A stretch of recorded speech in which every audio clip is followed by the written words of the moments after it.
Hello. Well, I feel like an absolute schmuck. I just did a about 25-minute recording, and I didn't bother to look at the audio mixer section, and I noticed that at the end, when I was getting ready to wrap it up, that the little audio meter was not blinking, or not blinking, but I mean the little audio meter wasn't bouncing. So just recorded all that, went through everything I was going to talk about, muted. So. Mm. I guess nobody needed to know that. They would have never known, but I just thought I'd let you know how dumb you can be sometimes when you're not paying attention. So pay attention. Um, yeah, so tonight, let's see. Let me see if I can get the other. I have like another camera hooked up too. I'm going to see if I can dual screen it here or something or bring it back to the front that I was going to use to show some of the stuff that I'm talking about. Order, move up. Okay, transition. Okay, so yeah, you'll still see me a little bit here. Well, let me go ahead and bring it up a little further. Full screen it. Transition. So it's on the floor.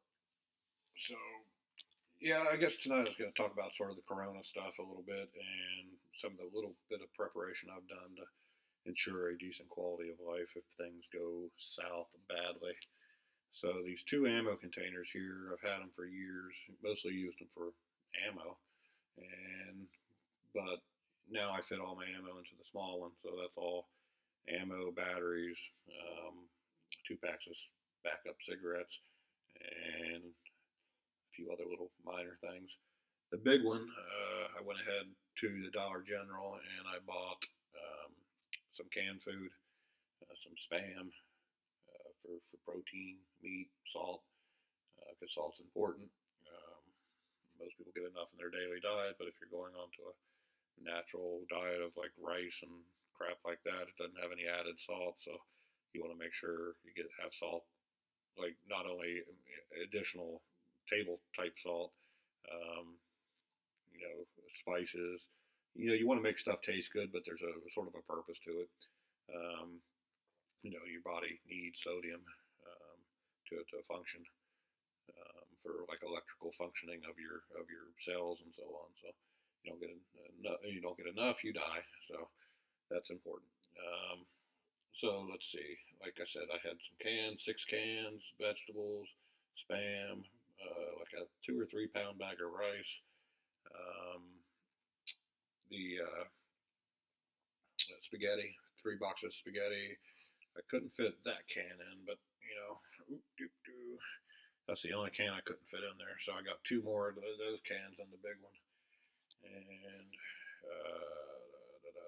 oh, 6 packs of the dollar mashed potatoes. It might sound a little silly, but I think it has some added sodium. And then, even though it's like 2 cup servings or whatever, it can really be good, like a good amount. Hold on, audio input capture. I don't know if it's coming through on stereo or how it's going to sound, so I may stop it. But let me just mute one of them. Actually, mic auxiliary audio input capture. Let me mute that one. Okay, I still see my voice bouncing. I just didn't want both of them on there. So let's see. What else can I talk about? So yeah. Oh, okay. Yeah. Let me go. I'm trying to remember what I did in the last one and keep track of what I want to talk about. So let's see. I got my ham radios, which are always helpful. That's actually a Chinese brand. I don't know if it's from Wuhan or not, but um, it it's pretty good. I think it was only like $39, but it has it transmits on pretty much everywhere. I think in like VHF to UHF, like 120s, 140s up to like uh, through the 220 band and then into the 440 band. So I have pre-programmed all the local fire, police, EMT, NASA, FRS, GMRS public radio systems um, and just a handful of others. FEMA frequencies, things like that. Some of the old FEMA frequencies. Then I have another smaller one, which is my Kenwood. It's and then the channels on this match the channels on that. So if I give one to somebody else, we can you know we're on this, what channel we're on. I can just give them a channel and they can switch it. So without having to give them a specific frequency. I also have ham radio repeaters, and then this one picks up shortwave, which is pretty handy. So for listening to long distance stuff, and even though it's not a shortwave antenna, the radio has built in like a little coil antenna. I forget what they call it. I think it's called a coil antenna. That it's a sort of a long piece of wire wrapped around like a turret or something, and it picks up shortwave pretty well. So got that. Um, Extra magazine for my SKS. I got the gas mask. The story on that was um, it was back when I worked in D.C. My brother worked near the World Bank, and there was a lot of protests and stuff that happened out there throughout the year. So he got me one too, just in case. But if we had to leave work and there were protests, we could just slip that on and get out of the city or find the metro station or whatever. And so we carried those in our bags for a year or two. But so I still have it, and it's probably still good. I got an extra fresh filter and stuff, so got that. I got a book. It's a good book, sort of deep thoughts on different things. So keep your mind occupied if you get snowed in or rained in or something, and there's nothing to do. So another magazine there. I got a camp chair that take along wherever you go. I mean, even if I have to walk somewhere, I can sit down and relax, start a fire, whatever. So I got that. Ventilated cup. I can probably take with me. Extra batteries. My handgun. It's a Taurus 9. Can't remember. G2S. So it's pretty good. 7 shot 9mm. So more personal defense. My rifle down here, my SKS, it's more for hunting and longer range defense, and then the 22 bolt action for small game, squirrels, possums, stuff like that. So, or fish even on the surface. So that's my rifles.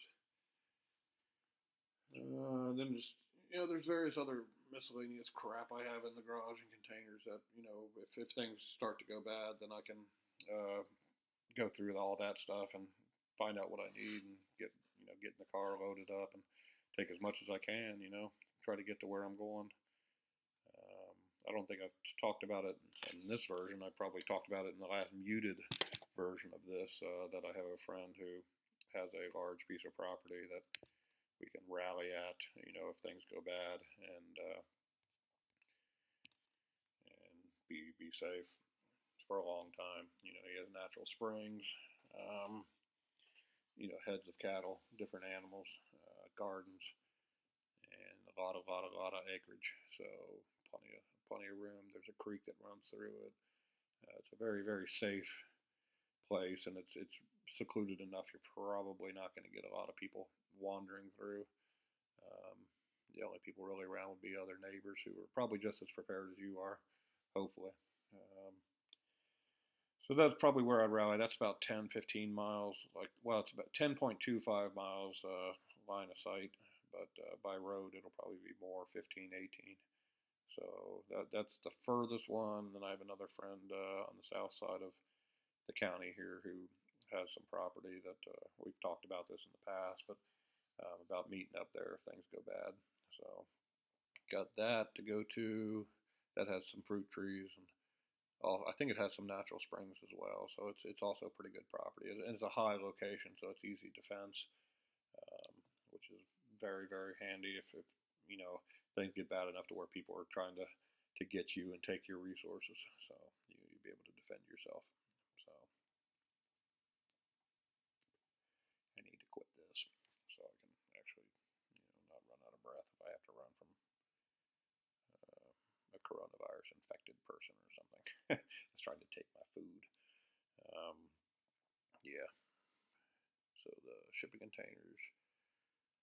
I got covered the guns, my radio communication. Oh, in the trunk of the car too. I do have a one of my old ham radios. It's an ICOM 706 Mark II-G. That sounds impressive. It's a um, HF, VHF, UHF mobile size radio, which can be used for a base station too. But it's wired to wire into my auxiliary port, and then I can I have a VHF, UHF antenna. But then if I need a shortwave, I can just take wire and make a wire antenna if need be. So got that.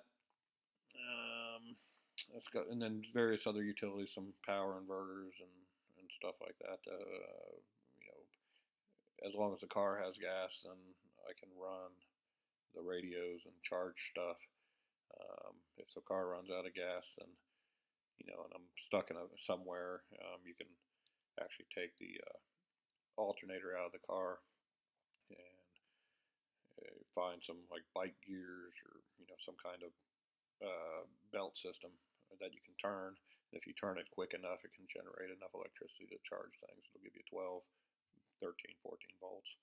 So that's worst case scenario, but you can do that. Water wise, I have a 20 pack, 24 pack in the back seat. That'll last me for a little bit. I also have a bunch of 5-gallon containers we use in the house now that I can use as long as I'm here. I wouldn't obviously want to carry those, but the containers could be useful, after you use the first round of water to collect more water and keep it in there. So good water storage in those containers. Let's see, I'm not even anywhere near what I was before. I don't know what I was talking about exactly before. But yeah, the virus itself, who knows? It's probably just going to be a slow progression. People are going to get it. The hospital should be able to handle it. If they can't, then they'll tell people to self-quarantine, home quarantine, which is, it's not as good, obviously, as a hospital, but, as long as there's a good enough emergency preparedness in your area, where if the federal government is bringing in any kind of medicine or hospitals or whatever, then they can bring them, to you and tell you how to administer them if need be, and just leave stuff on your porch. You can take it, and then they can even dispose of trash or whatever. I mean, I don't think it's going to get that bad to where you're going to have zero contact or whatever with people. I think in the last version of the video too, I did talk about sneezing. I had to sniff. I'm a little congested, but no, I don't have the coronavirus. But when people sneeze, a lot of people just cover their mouth and nose and stuff, but it still sort of blows out through the fingers or down, gets all over your lower face. But so that's probably not a great way to do it. A lot of people do the elbow. That's maybe a little bit better. Doesn't get on your hands when you're touching other stuff, but it can still blow up or down, past your elbow and get onto other surfaces. So that's probably not the best way either. Probably the best way, without special equipment or having like an actual mask on, would be to have like just a rag, like some kind of rag, and you can it'll at least catch most of the particulates and keep it from blowing out everywhere. So obviously you wouldn't want anybody else to handle that rag, and just try to stay far enough away from other people. Like if you work in an office, it's a little easier. Either stay in your own office, or if you share an office, try to keep far enough away from each other and just do some general common sense isolation methods, even if you're in the same room. Let's see, if you are a public person, and you have to stay and it's going wild, and but it's not enough to take society down or whatever, wearing latex gloves or hand coverings, and then if you can get a hold of the mask. I know there's a shortage in those globally at the moment, but even if you do like a bandana or one of those things you can pull up, you know, I forget there's a popular one I always see on Facebook, but with designs and stuff on it. But even though those aren't medical grade, again, if somebody's near you and a particulate goes, it'll probably at least catch it. Or if you sneeze or cough or something, it's most likely going to catch most of your particulate, particles and stuff that would carry the virus. So just some advice. I mean, again, it's not surefire. But any little sort of thing you can do to prevent spread is important. Let's see. Yeah, I got a browser. I'm looking at a browser. That's why I'm a little preoccupied, or I don't talk right away. But I go to Drudge Report, and they have a lot of links off to different places talking about it. So Italy restricts quarter of population, travel chaos, oil plunge. North Korea fires three unidentified projectiles toward the EC. Oh, this sounds good. Malfunction causes red wine to flow from faucets in Italian town. That'd be nice. As coronavirus spreads, warning become more urgent for the elderly and frail. Bill Gates funded program will soon offer home testing kits. That's interesting. Okay.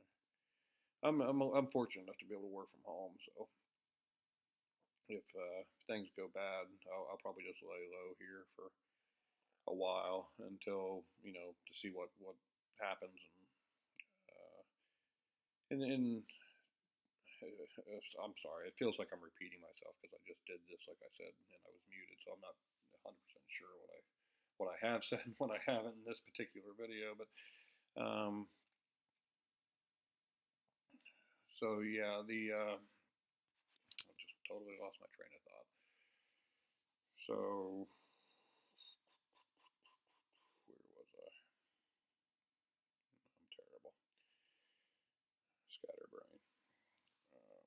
Oh yeah, like I was saying, I'd probably continue working from home, but if things got so bad, then I have the food in my boxes I've talked about. I have enough food stocked up in the house. A lot of the similar stuff, dried food, spaghetti, pastas, um, packet stuff like those potatoes, spam, and canned meat, like packaged tuna that doesn't technically need to be refrigerated. And just various other things. Water, I think I already talked about that on this one. It was the 5 gallon and stuff in my car. What I haven't talked about, which I did in the last one, was the bathtubs. If things go that bad, make sure before water stops flowing to fill up bathtubs and sinks, because properly rationed, that can last for quite a while. After so long, you would need to purify. So um, if you do still have power, obviously you can boil on the stove. If you don't, you can gas grill. You'd probably want to take off the grill top and put your boiling container right down on the fire so it boils quicker. You don't want to waste too much fuel.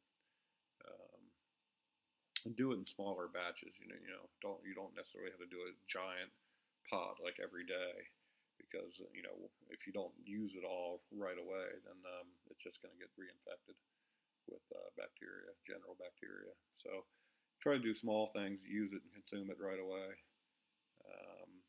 If you don't have a grill, charcoal, like obviously you can. If you have charcoal, you can use that. If you have a grill, like a charcoal grill, you can put wood in it and use that, or just build a fire in the backyard. And just use one of your pots. So let's see so that's really my advice on water if you don't have filtration. But if you do have to go mobile, try to have a fire starter of some kind so you can build a fire and boil the water. If you don't, try to find a natural spring. I know of a handful of them in my area. So if I could get to those, then I would have fresh water that I wouldn't have to worry too much about. Um, should see here. That's my water advice. But if things got to that point, well, again with water, most people when they run out of their pop and their bottled water and everything, a lot of people do know to boil, but if they can't figure out how to or can't build a fire or anything, then people are going to start drinking dirty water. It's going to make them sick, and then most likely they're going to get dehydrated and die. So, in a lot of disaster scenarios, they usually within the first 30 to 60 days, they say like up to 90% of people will die.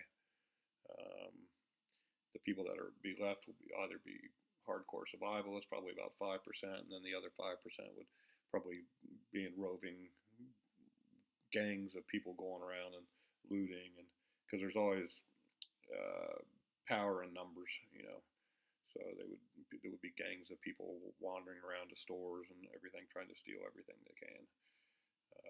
And a lot of people think that sounds crazy or something like in a movie, but look at Hurricane Katrina. Go back and look at footage of people looting stores, and that wasn't even as crazy as something like this could turn into. That was 7-8 days, and people were already doing that, breaking into places, looting places, killing each other over the simplest of things. So it's not far fetched. So yeah, that's really where I guess I'll sort of leave it at that. I mean, food, water, guns and ammo for defense and for hunting if need be. The communications, the radios can be invaluable to finding help, contacting other like-minded people, or if bad guys have it, you can even know where they are, where they're headed, so to get out of their way. So things like that can be super handy. And most people are going to have those FRS radios, so there's only 14 channels anyway. So it's easy to find people using those. Let's see here. I think that's probably about it. I mean, that's just general. I mean, this is in no way a comprehensive guide to survival. Just try to have as much as you can. I mean, even little things like multi-tools, extra batteries, a headlamp for nighttime stuff if you have to move around at night, or if you find a nice cave to live in. I mean, cave would be pretty awesome, especially if it lasts through a winter and power's out and everything. The cave would still be quite chilly, but you'd be able to keep warm with just a decent jacket or a blanket or something. So I could go on for hours. I just want to try to cover as much as I can, but not go on for too long. This video is now getting up to about where I was the last time, so this is probably quite sufficient. So that's about it. Finally, I'm sure you're glad. I am. I'm gonna probably go watch some Netflix. So just started The Witcher. It's pretty good. Um, have a groovy day. Fine rest of your weekend, which there's not much left of, and a good week next week. But start thinking about this stuff. Look around, go through, put it all on your bed, and find a bag to put it in, and just have it ready. So that's my advice. And if you can get a hold of somebody and friends, again, power in numbers. If you can rally and help each other and stuff, you'll live a lot longer.